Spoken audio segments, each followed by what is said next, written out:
Assalamualaikum warahmatullahi wabarakatuh. Alhamdulillah rabbil alamin wa bihi nasta'in wa ala amrina wa'din wa ala alihi wa sahbihi ajma'in amma ba'du. Yang terhormat dosen pengampu mata kuliah Manajemen Pemasaran Pendidikan Bapak Roni Harsoyo dan teman-teman yang berbahagia. Puji syukur kehadirat Allah SWT yang telah melimpahkan rahmat taufik serta hidayahnya sehingga kita dapat melaksanakan perkuliahan ini tanpa ada halangan suatu apapun. Sholawat serta salam tetap kita curahkan kepada junjungan kita Nabi Agung Muhammad SAW yang telah merintis umatnya dari zaman jahiliyah dan menuju zaman Islamiyah dan yang kita nantikan syafaatnya di yaumil qiyamah. Allahumma amin. Di sini kami dari kelompok 4 mata kuliah Manajemen Pemasaran Pendidikan akan mempresentasikan hasil kerja kelompok kami dengan materi yaitu pola-pola pemasaran pendidikan. Yang pertama yaitu lembaga pendidikan mempunyai kapasitas dan kompetensi besar dalam upaya meningkatkan kualitas dalam rangka mencerdaskan kehidupan bangsa Indonesia. Lembaga pendidikan pada hakikatnya bertujuan memberi layanan dari pihak yang dilayani menginginkan kepuasan dari layanan tersebut, sebab mereka sudah membayar investasi, SPP, bangunan, dan lain-lain. Jadi pihak konsumen berhak mendapatkan hak layanan yang memuaskan. Maka dari itu, strategi dalam pendidikan harus diatur sedemikian baik agar bisa menjadi pemasaran yang lebih baik, berguna untuk masyarakat.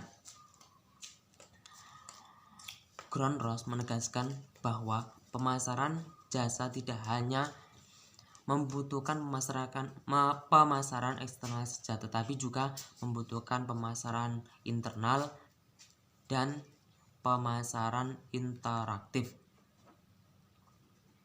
Strategi pemasaran pendidikan secara teknis dibagi menjadi 3 ya. Yang pertama yaitu pemasaran internal. Pemasaran internal menggambarkan tugas yang diemban organisasi dalam rangka melatih dan motivasi para guru, karyawan, dan siswa bertujuan agar dapat melayani pelanggan dengan baik. Tidak kalah pentingnya adalah penghargaan dan pengakuan yang sepadan dan manusiawi. Pemasaran internal semacam ini sangat berpengaruh menarik perhatian masyarakat, yaitu tenaga pendidik dan tenaga kependidikan dalam membantu pemasaran jasa pendidikan dengan penuh tanggung jawab. Pemasaran internal diyakini dapat meningkatkan motivasi semua anggota industri jasa untuk melihat peran mereka sendiri dan memperhatikan apa yang dikehendaki konsumen dengan cara berorientasi pada pelayanan. Orientasi kepada pelanggan menuntut diterapkannya paradigma kepuasan pelanggan untuk menghasilkan laba sehingga pelanggan sendiri menjadi supply manager supply. Dan untuk selanjutnya akan dijelaskan oleh saudari Mbak Nailul Muna. Dipersilakan dari saya. Wassalamualaikum warahmatullahi wabarakatuh. Baik, saya Nailul Muna Al-Qadiriyah dengan NIM 201190429 akan melanjutkan presentasi untuk nomor yang kedua, yaitu pemasaran eksternal.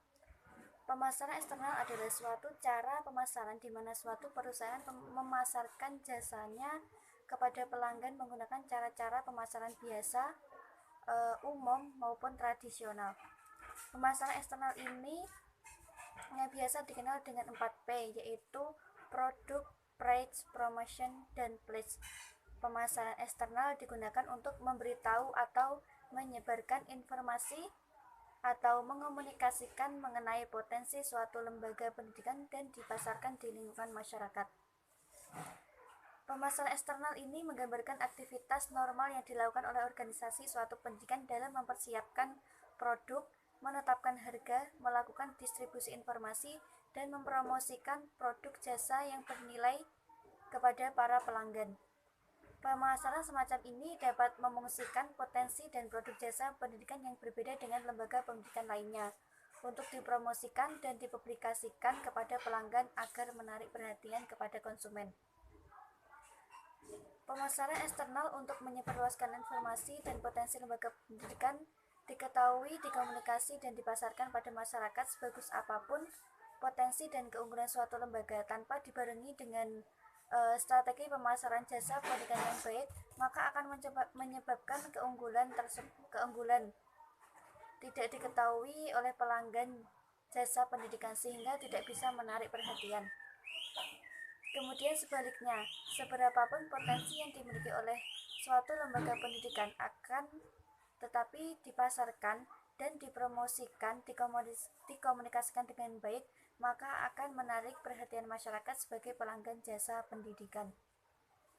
Kemudian yang ketiga yaitu pemasaran interaktif. Pemasaran interaktif menguraikan keterampilan karyawan sekolah dalam melayani pelanggan jasa pendidikan.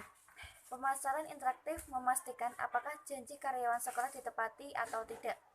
Apabila janji karyawan sekolah ditepati, maka pelanggan jasa pendidikan akan puas.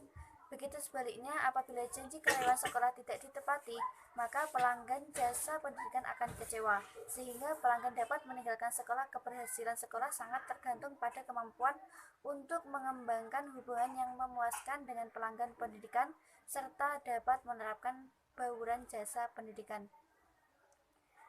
Dalam pemasaran interaktif ini, kepuasan pelanggan tidak hanya pada mutu jasa, namun juga pada service quality improvement guna untuk meningkatkan pelayanan jasa pendidikan dan dapat meyakinkan pelanggan.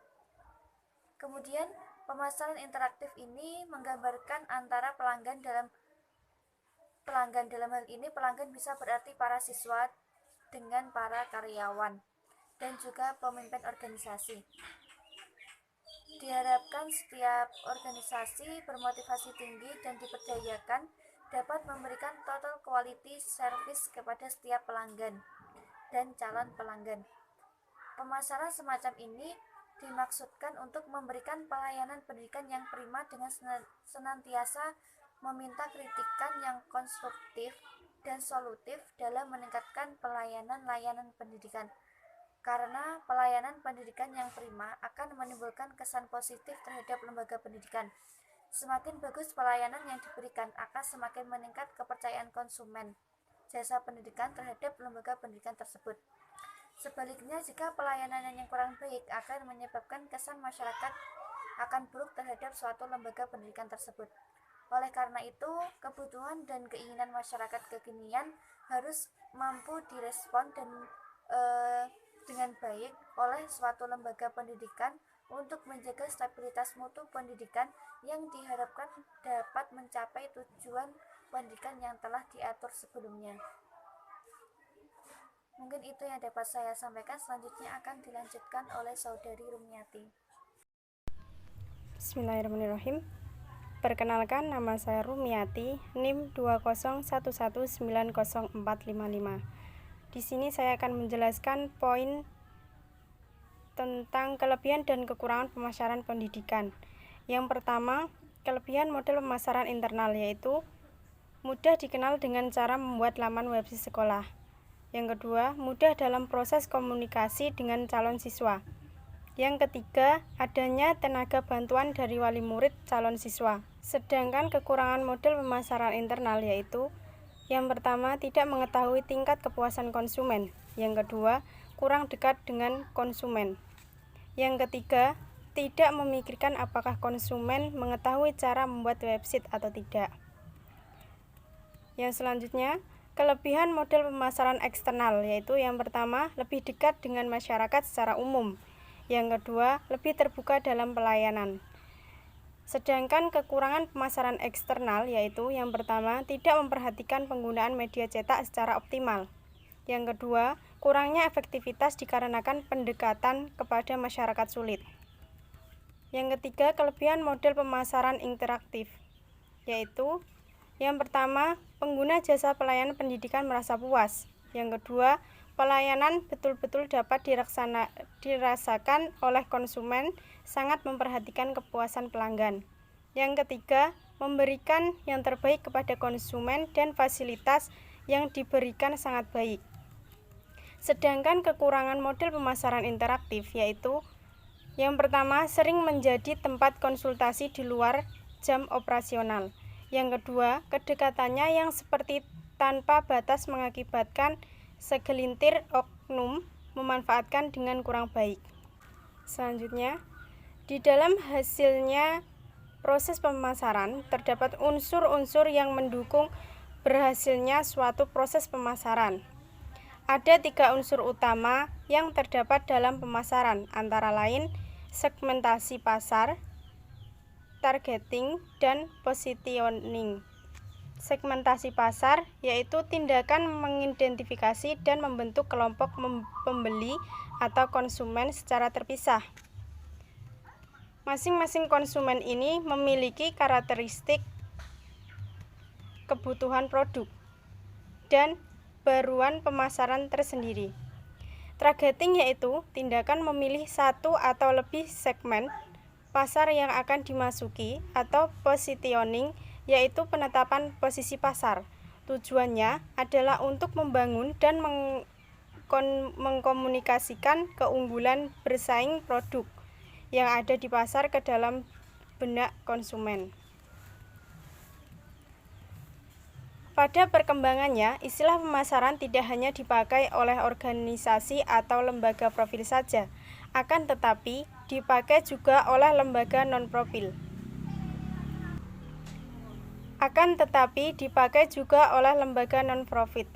Penggunaan istilah marketing saat ini sudah berkembang di segala sektor kegiatan manusia.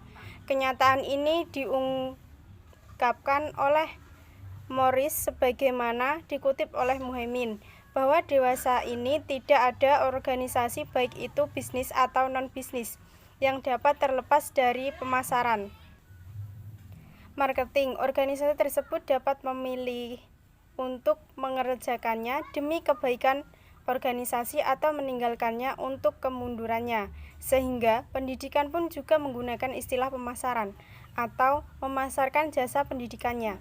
Untuk membentuk citra baik terhadap lembaga, maka lembaga pendidikan mengembangkan berbagai upaya strategi yang dikenal strategi baruan pemasaran. Mungkin cukup itu yang dapat saya sampaikan. Apabila ada salah kata, saya mohon maaf. Sekian. Wassalamualaikum warahmatullahi wabarakatuh.